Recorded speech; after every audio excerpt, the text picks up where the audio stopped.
Hi, everybody. Welcome. This is the Rotary E-Club of Silicon Valley, and every week we bring you the stories of people who are making a difference in the lives of others all over the world. We do this locally, globally, and digitally.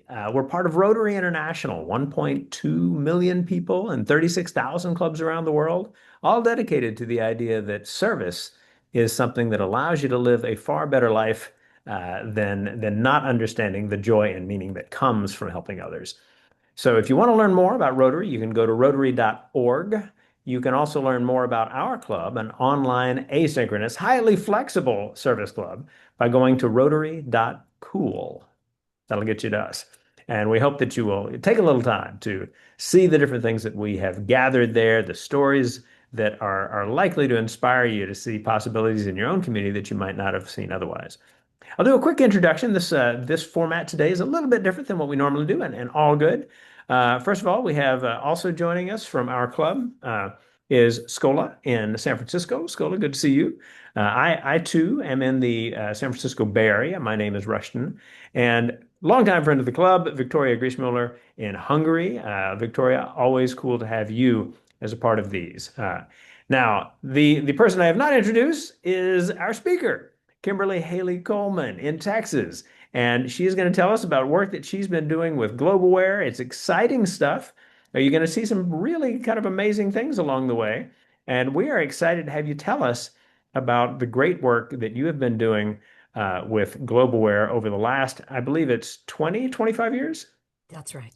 All right. So as an interview, we'll make our way through today's presentation.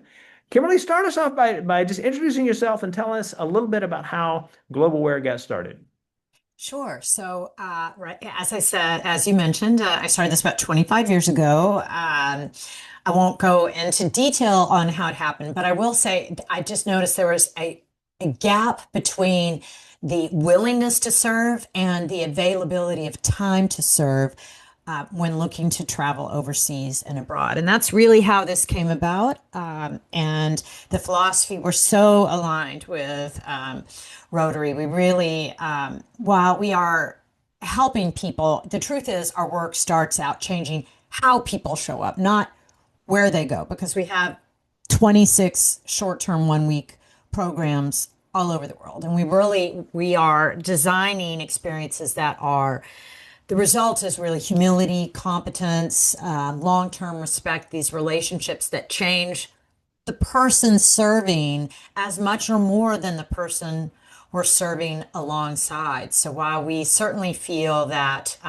service, self, above self is an important concept for us, we also feel that those good intentions without accountability aren't generosity. They might just be ego, and that we're really there for the more magical, higher level connection that happens on our service abroad experiences. That it's not just about a community needing us, it's about showing up in a way that's going to be meaningful and that will transform the heart and the mind of the volunteer. That they're of equal measure importance for us. And so, our projects, while they're designed for people to just, in a way, sign up the way you would for a cruise, where do I want to go and when? And know nothing else. That easy. And then when you get there, learning from our coordinator in this 1 week, highly structured experience, whether we're installing concrete floors in the homes of single moms in Guatemala or in assembling and distributing wheelchairs and landmine victims. And there we've got some photos and slides of all of this, or building wattle and daub style homes in Kenya. The project is important. The local community knows how to do every one of our projects faster and better than we do. They are the ones who came up with the idea for the project. We hire local foremen that lead the project. So we are standing side by side as equals in these communities. And that's really the driving important concept for us in terms of distinguishing, I think, what Globalware does from what some people think of as voluntourism. We we don't ask our volunteers what they want to do. We're asking the community what are their needs and how do they want to address them and how can we do that alongside them. And for us, that also is what makes the experience sustainable. So our volunteers, they're showing up and they are serving roughly 30 hours, 35 hours for the week. But we're also, when we're in Guatemala, we're learning how to make tortillas from the local moms. We are playing with the kids, soccer, we're singing songs with them, and then we're going and seeing the local ruins of Tikal. So it's an experience where we're trying to make sure our volunteers are immersed and surrounded in a non-consumer way to learn about the real beauties and real challenges of a culture, doing things that they would not find themselves very likely to accidentally just find themselves doing. So they're really getting to know a community, even if they don't speak the language and have no particular skills. For us, uh, sustainability isn't just a buzzword. It's really a veto if whatever we're doing isn't going to be something that the local community wanted and embraced. If it doesn't cause joy for both the recipient community and for the people who've come to serve alongside them. And for us, in the same way it is for Rotary, it is service is a discipline for us. It's not just a mood. We're there every other week in all of our communities. And we are working with local leadership so that we have this continuity and accountability. We see when you go to Kenya, hey, these were the homes that were finished last week. Where are we this week? And I think we all have to acknowledge, if we're traveling abroad, that there is a large carbon footprint when we get on a plane. So if what we're doing isn't leaving behind something measurable and truly meaningful, we haven't looked at the full equation of what service for the planet means, and that sustainability, that looking at, hey, has the person who's served come back and has a larger mindset and perspective on the world, their heart feels changed, and the local community feels changed, so that local community now looks at the people who've come to serve and their culture in a way that makes them feel warmer and more connected. That's when, in our opinion, the most effective service happens, when that humility can travel faster than just writing a check in terms of its impact, and in terms of the benefits all the way around, where that local community and the local volunteers, they recalibrate their sense of gratitude and connectedness to the world. And that's really what we're about and why we exist. We're really about finding a way to engage in communities in a way you wouldn't if you're just getting off and on a tourist bus, standing in line at museums and churches, but actually getting to connect and see the community that you're serving alongside, and helping nourish and engender that dignity, and sharing that leadership of service by listening. Absolutely. So we'll switch to those here in just a second. I Okay. do I do want to give people a chance to really think through the nature of the business. You've talked quite a bit about dignity and going beyond tourism and things like this, and I think that's a great way of thinking about the kind of effort that this is. Um, but speak a little bit, this has been a successful business for 20, 25 years, right? And That's so you've got the ability at this point to say this is not only a good thing, in terms of the heart, this is a good thing in terms of the head. What is the nature of the business structure that allows this to work? So yeah. where does revenue come from? How do participants kind of engage in that part of it? How do those pieces work so that you're able to keep doing this? Such good questions. I left out all of that. So when somebody goes and looks at our website and they decide, hey, I want to go to Cuba or Zimbabwe on this date, they pay. It's around $1,500. It's tax deductible. But from that point, they start receiving materials from us. These are what you need for entry requirements. This is who's going to pick you up at the airport. This is what you need to pack. This is some information about the community you're going to. So we send them all sorts of orientation materials, podcasts, YouTube videos, and we found that some people go through all of it, and some people don't go through any of it until they arrive. And the only area where we really try and hit home repetitively is any entry requirements. So we do have a few countries where a visa is required or there are recommended vaccinations. But aside from that, if people just show up and they've done nothing else, the experience is designed to take you through the service, learning about the culture, all of it by just being there as a part of the structure, because we have all of the financial burden is borne by the volunteer who's paid that roughly $1,500. And that covers, accommodations, food, bottled water, their in-country transportation, all of our staff's salaries, our project materials, things like that. Does not cover alcohol and airfare, things like that, or souvenirs.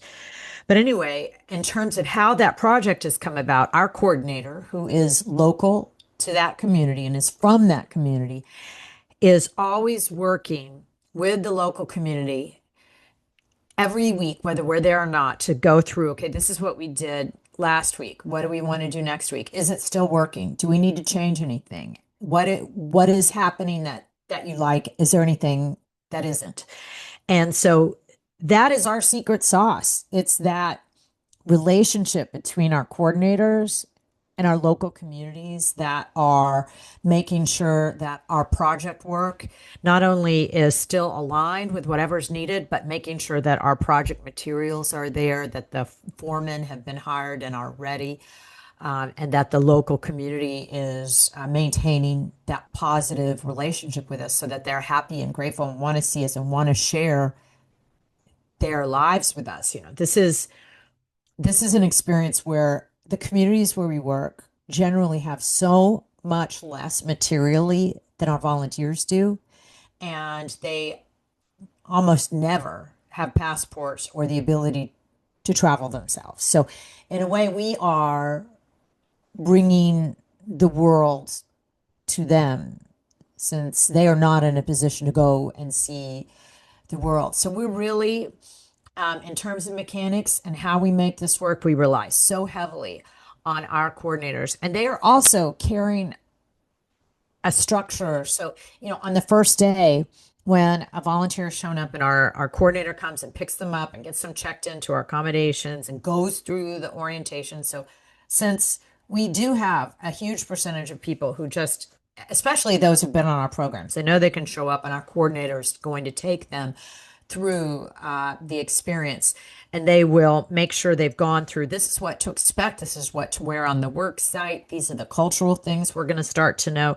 And we have a exercise every morning and every evening that is designed to flesh out the nuances of the culture, that these are the things that really differentiate the experience from a traditional tour, in that they will start out on a Monday, for example. If you're in Costa Rica, our coordinator, Federica, will probably say, hey, did you know that in Costa Rica, we do not use standard snail mail addresses? If you are sending a package to someone, you're going to be writing a paragraph. It's going to say, Federica Meneses, 300 meters south of the White Church, which is half a kilometer south of Cartago as you're leaving the city, And it leads to this discussion of how can that be and what has led to that and how has it survived? And then you realize, gosh, in Japan, they've done it for decades that way too, and it's worked. To try and get our volunteers a chance to have that headspace to reevaluate whatever the defaults are. So tell us about how a portion of the funding goes towards projects that happen. This is, I think, a great question that Yes. came up from Victoria in the chat. Great. Thank you, Victoria. Yeah. So that fee covers everything except souvenirs and any particular snacks you might want. So when I say that it covers, food, accommodations. It covers the project materials. It covers the staffs of all the people doing all the work alongside you. So the foreman, when we're building a home, it's paying for the concrete, it's paying for the roof, it's paying for all of that. So all of the fee, it covers everything except the airfare. So our volunteers, just like a cruise, you're going to get on location independently. And I mean, we can help our volunteers with tips in terms of how to do that. But once they're there, everything is covered except for any sort of incidental somebody wants to purchase. But our projects, our materials, all of that is a part of it. And it varies based on location to location and how many people are on the project, whether the materials are going to take up 10% or 40% of that person's fee. So there's not a fixed fee, but your fee will cover all of that experience, including the transfers between the accommodations and the project site and the bottled water and the medical insurance and liability insurance and things like that. So it's really turnkey from that perspective. So somebody who's just wanting to drop in on a service experience, this is what that's designed to do. It's allowing somebody to pay the set fee and then have everything else organized. Whether it's the airport transfers, the reflective exercises, the service, the leisure and free time activities. So what we'll usually do is set up 3 to 5 planned but optional cultural activities. We know if someone's going on our Peru program, they're going to want to see Machu Picchu. We know they are. 99.99%. So we build that in on a Thursday. So what we've done is over time seen what has been meaningful for our volunteers, both from a leisure and cultural perspective, from a personal connection perspective, and from a service perspective. We are spending the majority of our time on service because we have seen at the end of every week, on the end of every program, what is having the highest impact and meaning for our volunteers. And it's always the service. So we keep that as our primary component. It was our initiating genesis. It was the driving point for starting Globeware. So that is always the backbone.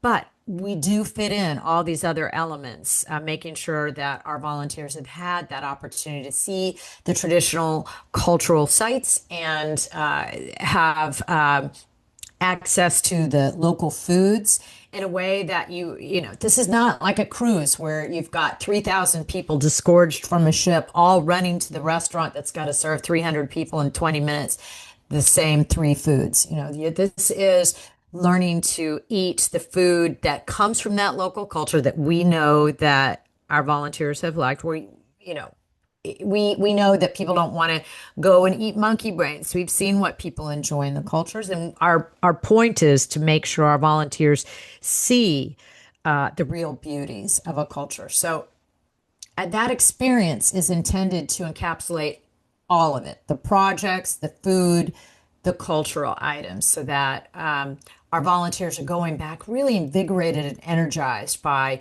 the experience, from seeing the culture to serving in a way they wouldn't be likely to do back at home. And that's a key differentiator, because a lot of the service that we do at home, it's going to look very different in our communities. We're working with a lot of people who have no access to running water, flushing toilets, electricity, healthcare, even limited access to education. So the service that we do at home, and we do not see this as a replacement for the service we do at home. We think service starts at home, in your community, in your neighborhood, with your families. And then to the extent you have the ability and the resources to go beyond that, that's what these experiences are designed for. Somebody who's a busy working person who doesn't have the ability to figure out, well, where am I going to find wheelchairs in Cambodia to assemble? And where will I find the landmine victims to whom I can distribute them? This is for that. This is for the person who's ready to go that next step and look at a culture, their life and experience in a way they may not have yet. If I can jump in, I think that it would be good for people to see some of the experiences that are part of what Globalware does. What I'd like you to do, and I'll call up a number of these from information that we've got, and hopefully this can be the kind of thing that allows people to kind of be in that space of like, oh, okay, got Yeah. it. So let's kind of jump into these. Tell me a little bit about what we're seeing.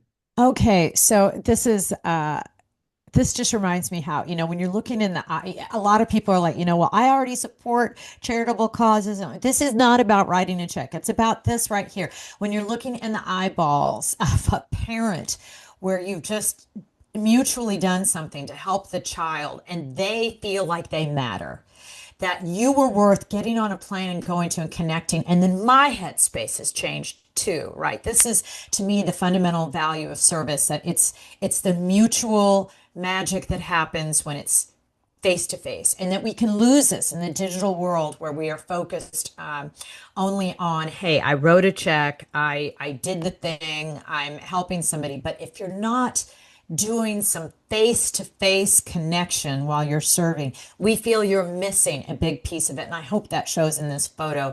Actually, I'm in the Philippines here. We've just built a home for a whole family, and this is just a hug at the end of it. And yeah, that really says a lot about what we're here to do. These are just some of the communities where we operate, and we do focus on actually physically accomplishing something. We're not just there to practice English or play soccer or do murals on a wall. I mean, we really are trying to leave something substantial and physical behind on all of our community projects and programs.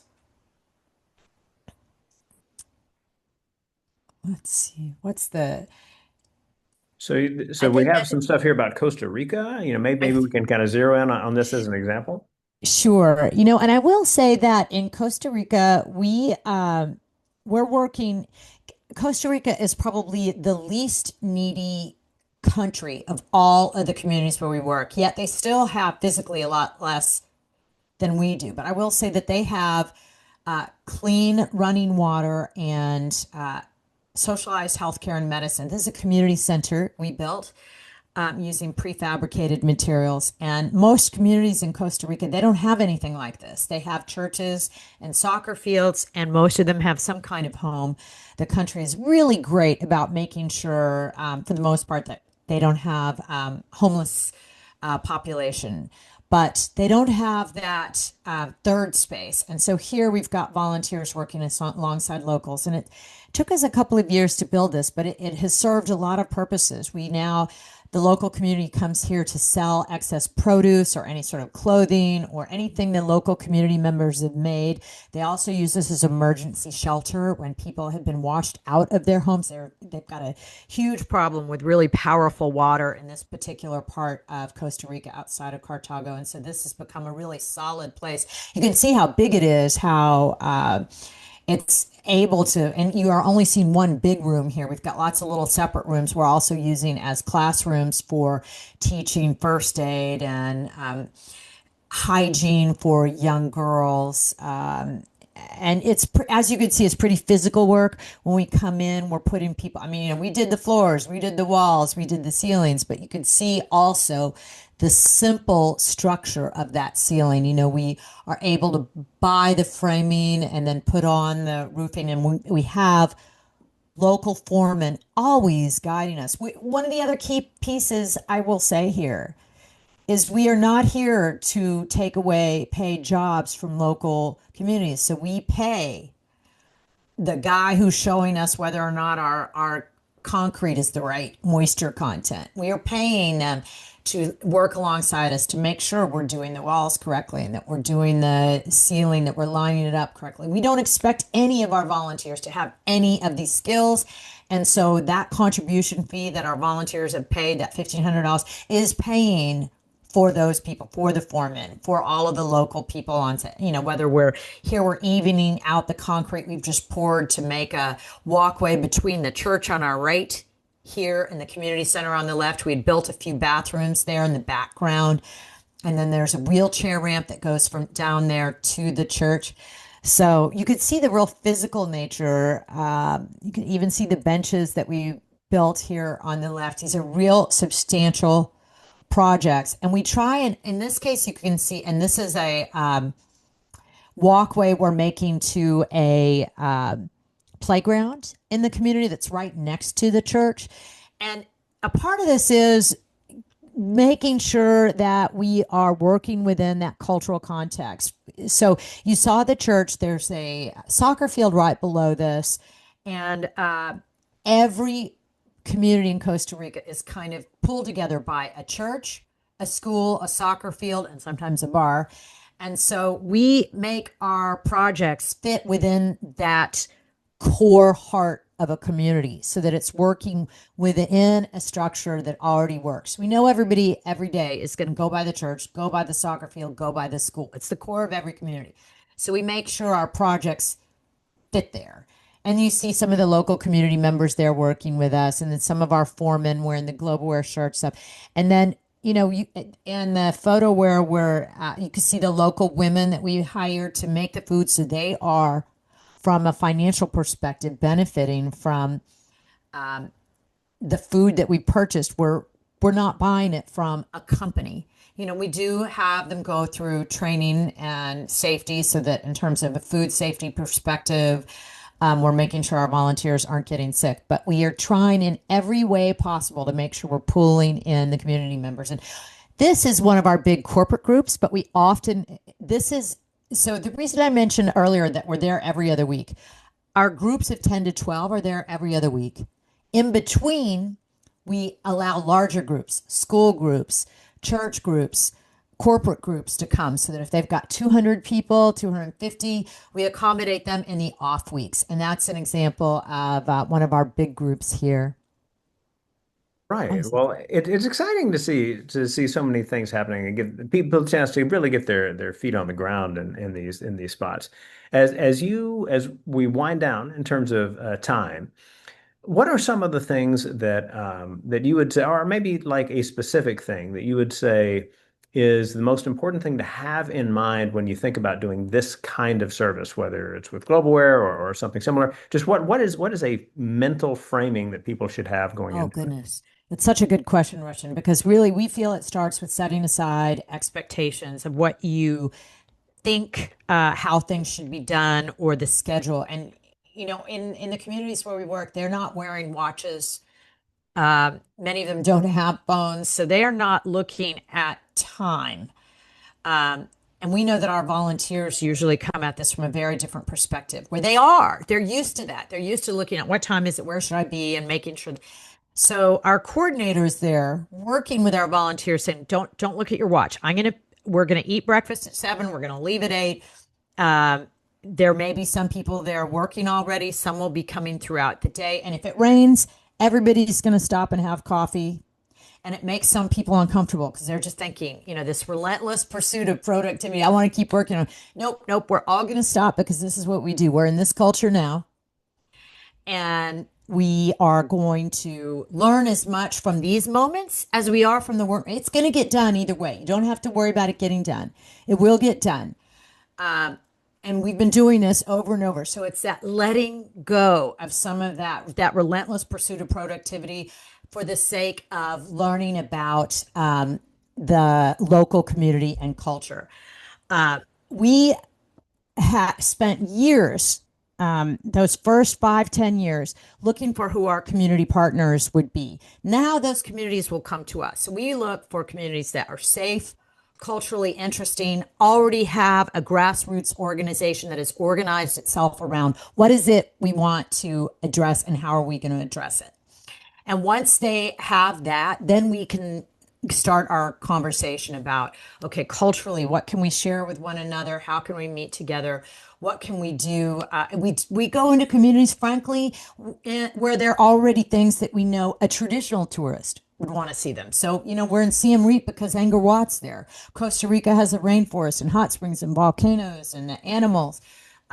In Peru, we know they've got Machu Picchu, the Sacred Valley, all of the beautiful cobblestone and the Inca stonework.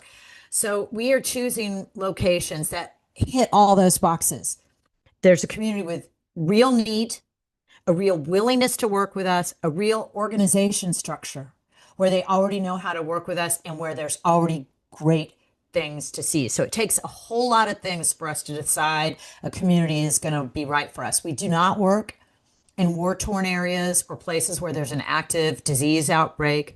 We are not in places that necessarily have the largest need. So, for example, we are not in Darfur and Somalia and Afghanistan, even if the need is great. We have to have all those needs met. We don't put people high on ladders and operating heavy equipment and machinery. We are not Doctors Without Borders, so we don't handle bodily fluids. So there's all sorts of things we won't do. So how we pick out what project we do, that's a really important big piece. What I'll do is I'll wind things down and then ask you to tell people where they can go online to learn more. Now, for all of you who have spent your time watching this recording, either because it is a video on our YouTube channel or a video embedded in our Rotary Club meeting page, or you might be listening to one of our 3 podcast series that we get out there so that people can get inspired while on their commute or on their walk or whatever it might be, or doing their laundry.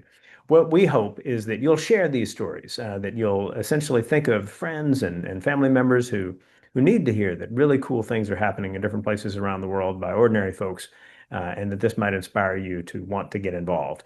In that space, Kimberly, if someone wanted to get involved in Globalware, what should they do? Oh, we are in every direction anybody might look for the word globe aware. So we have YouTube channel, podcast, website, all the social media so people can see the little clips of what we're doing every day. Or maybe they just want to know, how do I fill out my visa form for Zimbabwe, or what do the toilets look like in the hill tribes of Thailand?